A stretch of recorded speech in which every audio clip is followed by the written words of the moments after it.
kasih. Kita lanjutkan. Hadirin yang dimuliakan Allah Subhanahu wa taala, maka kita sebagai orang tua bertanggung jawab kepada keluarga kita, dan kita bertanggung jawab atas pendidikan anak dan keluarga kita ini. Pertanggungjawaban kita nanti akan dituntut, diminta di hadapan Allah Subhanahu wa taala. Terutama tugas kaum laki-laki. Saya dalam kesempatan kali ini, waktu yang singkat, ingin menyampaikan tugas kaum laki-laki sebagai bapak dan tugas perempuan sebagai ibu. Apa tugas laki-laki kaum bapak sebagai kepala rumah tangga? Dua. Satu, dia harus menjadi qawwam untuk istrinya dan anak-anaknya. Ar-rijalu qawwamuna 'alan nisa.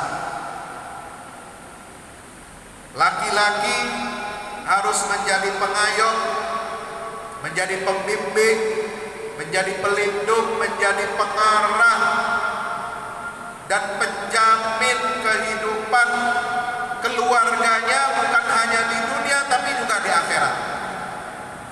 Ini makna qawwamah. Karena Allah telah melebihkan fungsi laki-laki secara fitrah. Dia memiliki kekuatan fisik, kekuatan akal untuk memberi nafkah. Hukumnya wajib dia berikan nafkah kepada keluarganya. Apakah itu nafkah yang bersifat batin, memberikan ketenangan, ketentraman, kedamaian kepada istrinya? Contoh yang paling kecil,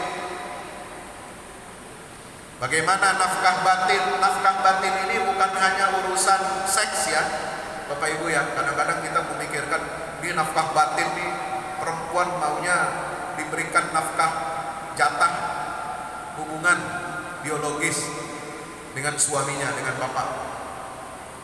Bukan hanya itu. Berapa banyak istri-istri yang mendapatkan nafkah batin secara biologis seperti tadi, tetapi hatinya tidak pernah tenang, hatinya tidak tentram. Kenapa? Karena perilaku suaminya yang tidak menghadirkan ketenangan dan kedamaian di dalam diri istrinya. Contoh kecil, saya sering meninggalkan keluarga untuk berdakwah.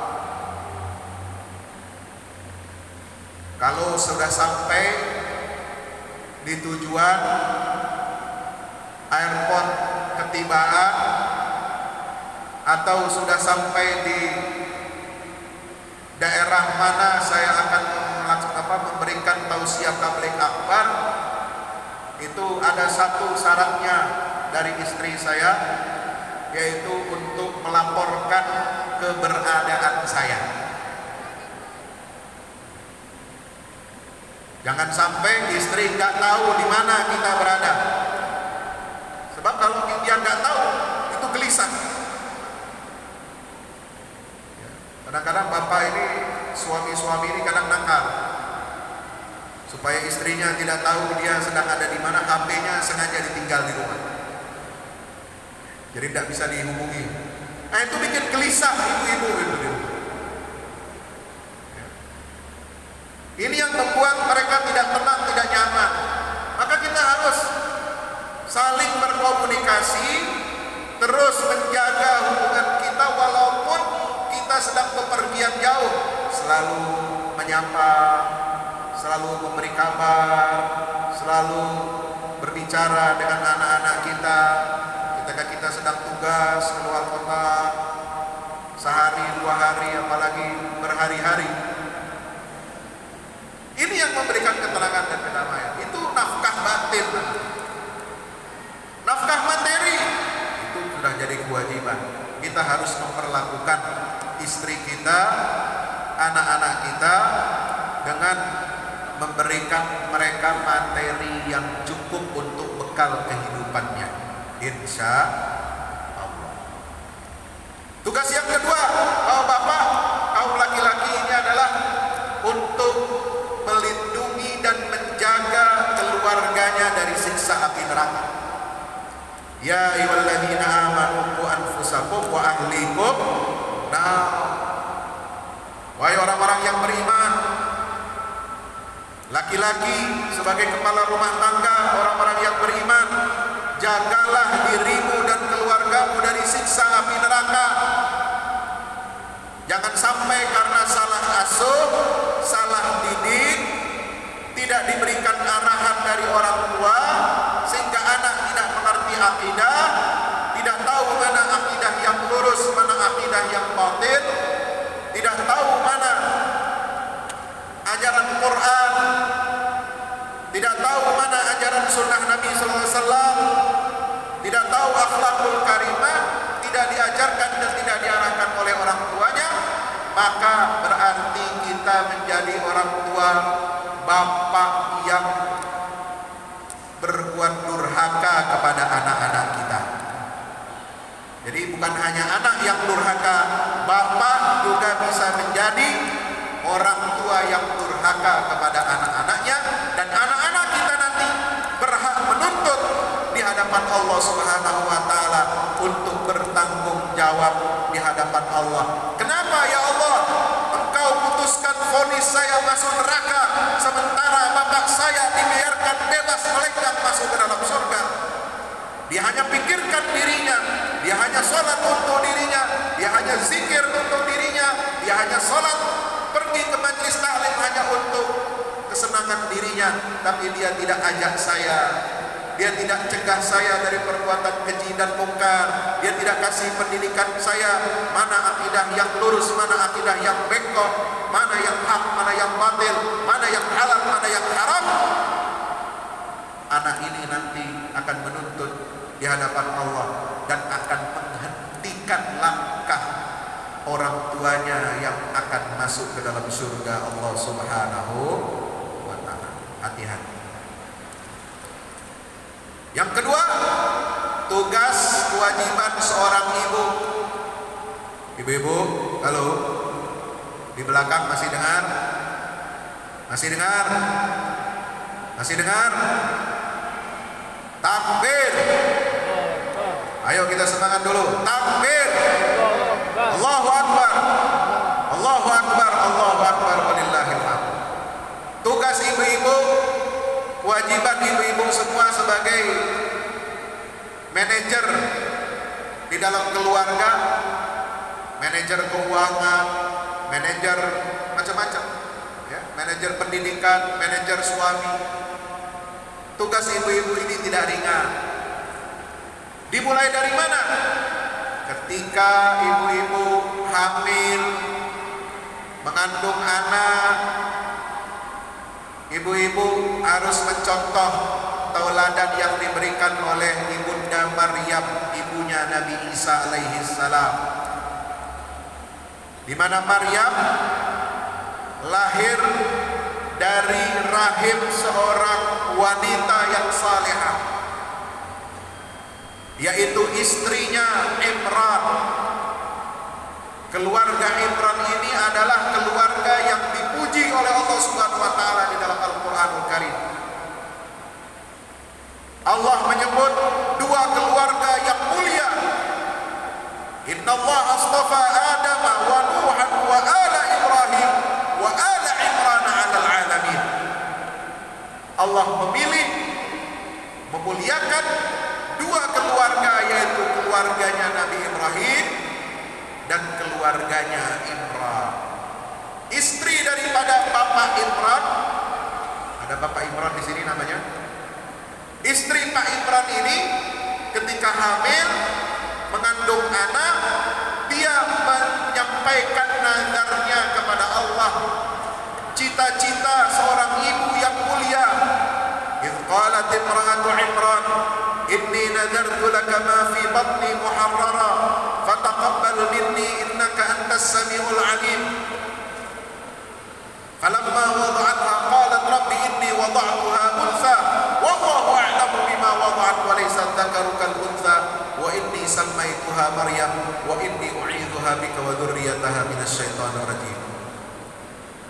Ini cita-cita ibu yang hebat. Apa cita-citanya? Ya Allah, saya nadarkan, saya berjanji di hadapan-Mu, saya akan wakafkan anak yang ada dalam kandungan rahim saya ini untuk mengabdi di Baitul Maqdis, di rumah Allah, yaitu Masjidil Aqsa. Jadi apa? Jadi perbuat masjid. Sekarang saya mau tanya, ibu-ibu, waktu hamil dulu apa cita-citanya buat anak-anak yang di kandung itu? Apa cita-citanya? Mau jadi ini, mau jadi itu, mau jadi ini, mau jadi itu. Bagus. Persiapan mendidik anak kita menjadi anak yang pintar, yang cerdas, yang saleh. Tapi Allah berikan contoh keteladanan di dalam Quran agar setiap ibu dan setiap ayah yang saleh dia harus mempersiapkan anaknya untuk menjadi pengabdi di rumah Allah, jadi perbuat masjid. Pak Ustaz, kenapa jadi perbuat masjid? Perbuat masjid kan pekerjaan tidak terhormat. Siapa bilang tidak terhormat? Perbuat masjid kan itu cleaning service, bukan. Yang membersihkan toilet, bukan.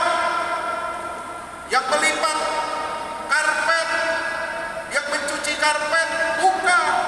Itu bukan perbuat masjid, itu tukang bersih. Yang namanya perbuat masjid adalah mereka yang memakmurkan rumah Allah, yang merencanakan kegiatan-kegiatan syiar ibadah dan syiar dakwah di rumah Allah Subhanahu wa taala, yang memberdayakan masjid sebagai pusat pendidikan umat, pusat ibadah umat, pusat keilmuan umat, pusat kesehatan dan ekonomi umat. Itulah tugas perbuat masjid. Makanya jadi perbuat masjid harus orang-orang yang cerdas, orang-orang pintar, ahli ekonomi, doktor bidang ekonomi jadi DKM masjid, ahli perbankan, doktor jadi pengurus masjid, ahli IT multimedia jadi pengurus masjid, ahli ilmu sosial, ilmu hukum, advokat, pengacara jadi pengurus masjid, insinyur jadi pengurus masjid.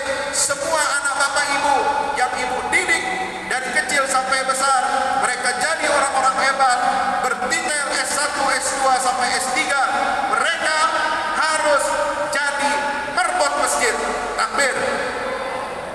Supaya apa? Masjid kita menjadi makmur, masjid kita melahirkan generasi-generasi yang unggul dan hebat, karena masjid adalah rahasia kekuatan umat Islam sebagaimana yang dicontohkan oleh Nabi SAW di periode Madinah, melahirkan sahabat-sahabat yang hebat, penakluk-penakluk Persia dan Romawi. Mereka yang dididik oleh Rasulullah SAW mendidik anak-anak didiknya, murid-muridnya, menyebarkan Islam ke seluruh penjuru dunia sampai ke negeri Maroko. Tahu Maroko? Ya, tahu. Siapa yang suka sepak bola di timnas Maroko? Ya, kita doakan mudah-mudahan masuk ke final. Amin. Menang lawan apa? Menang nanti lawan Prancis. Amin. Di final ketemu Kroasia, menang insya Allah. Amin. Takbir. Pak Ustadz bicara bola di masjid. Emang kenapa?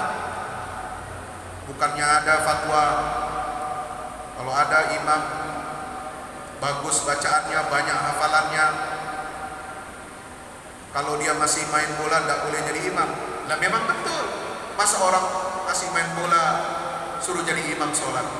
Ya beres dulu main bolanya, ya mandi, bersuci dulu, baru dia datang ke masjid untuk aurat, nah baru jadi imam. Boleh pemain sepak bola boleh jadi imam sholat, boleh. Siapa bilang nggak boleh? Yang nggak boleh mengatakan itu orang nggak tahu lah.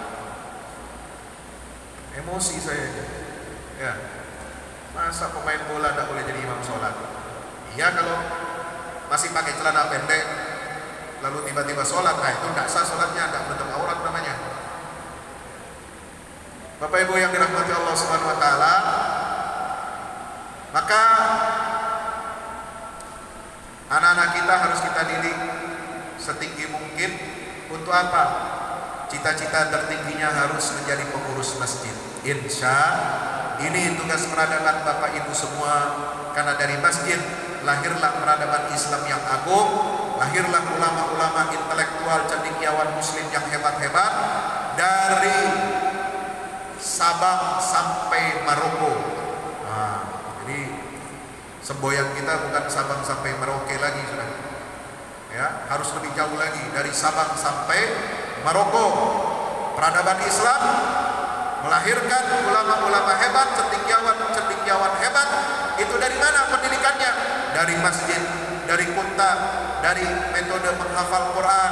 Dari situlah mereka kenal dunia ini, terbuka matanya, hatinya, akal pikirannya, melihat tanda-tanda ayat-ayat kebesaran Allah Subhanahu Wa Taala yang terhampar di dalam Al-Quran dan di alam semesta. Itulah metode pendidikan keluarga dalam Al-Quran.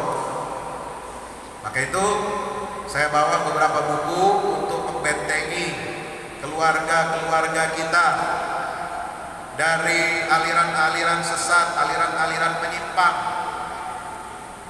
untuk membentengi tauhid anak-anak kita, bagaimana menghadapi kehidupan yang keras, menghadapi perubahan-perubahan zaman.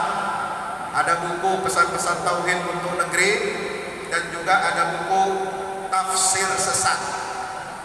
Loh, apa maksudnya Pak Ustadz tafsir sesat? Ini buku membantah, mengkanter pemikiran-pemikiran sesat dan menyimpang yang berdalil juga dengan ayat Quran. Jadi jangan salah, orang sesat itu punya dalilnya dia. Mereka berdalil juga dengan Quran, berdalil dengan hadis Nabi, tapi disimpangkan maknanya, dipelintir maknanya, dicabut dari makna tafsirnya sebagaimana yang dikehendaki oleh Allah dan Rasul SAW, dan tafsir ulama-ulama salafus saleh yang lurus. Mereka gunakan pemahaman-pemahaman yang menyimpang untuk menyesatkan umat Islam. Na'udzubillah min dzalik. Maka ini buku saya tulis, saya persembahkan kepada umat Islam untuk membentengi setiap keluarga dari berbagai macam tantangan-tantangan zaman dan rongrongan akidah serta syariat agama Allah Subhanahu Wa Taala. Bagaimana cara mendapatkannya? Saya tidak jualan buku, mohon maaf. Nggak boleh transaksi jual beli di dalam masjid, betul? Nggak boleh. Ini saya hanya menyampaikan, ya silakan Bapak Ibu-ibu yang ingin milikinya. Ini bukan jual beli, saya hadiahkan. Ini buku saya wakafkan untuk pembangunan pusat dakwah Al-Quran yang saya bangun di Jakarta, untuk mendidik, mencetak kader-kader guru-guru tahfiz dan guru-guru tafsir Al-Quran. Juga untuk program tebar wakaf 1 juta mushaf dan 1 juta mushaf tadabbur aplikatif. Ada 3 jilid, saya tidak bawa bukunya. Itu diterbitkan oleh Pustaka Al-Kausar, diterjemahkan dari mushaf Quran tadabbur wa amal. Ini untuk disosialisasikan ke rumah-rumah tahfiz di seluruh Indonesia. Kita berdayakan agar anak-anak kita yang belajar di rumah-rumah tahfiz, yang menghafal Quran, mereka bukan hanya hafal Quran, tapi juga menguasai makna dan tafsir ayat-ayatnya. Supaya apa? Terhindar dari pemelintiran orang-orang yang sesat atau pemikiran-pemikiran yang sesat dan menyimpang.